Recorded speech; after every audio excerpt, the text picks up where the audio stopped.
Isebe lezeMfundo eMpuma Koloni ALINAKUBATHINTELA abantwana kubandakanywa nabaphuma kumazwe angaphandle kuba babhaliswe ezikolweni kuba bengenamaxwebhu aquka iziqinisekiso zokuzalwa okanye iincwadi sezazisi. Esi sigwebo ngalomba siwiswe yinkundla ephakamileyo eMakhanda eMpuma Koloni. Sithethe nentatheli yethu uIviwe Poti nebikule nkundla ngelixa kuwiswa esi sigwebo.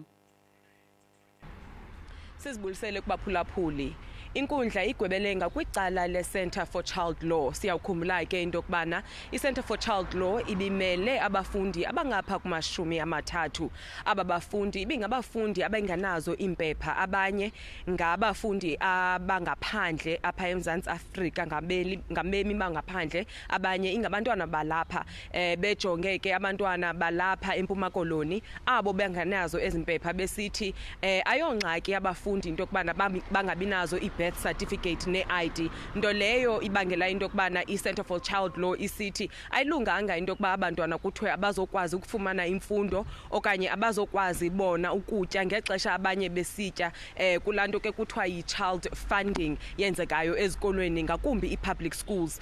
Umantyi ke uthe into yokubana ukuqalela namhlanje abantwana mababuyele ezikolweni, iphinde ijongisiswe loo nto leyo ngoba ke akunawuze kuthiwe umntu akakwazi ukuya esikolweni ngenxa into bana engenazo impepha, kuba umntana engamnye akazokwazi ukuyokuzifunela ezimpepha.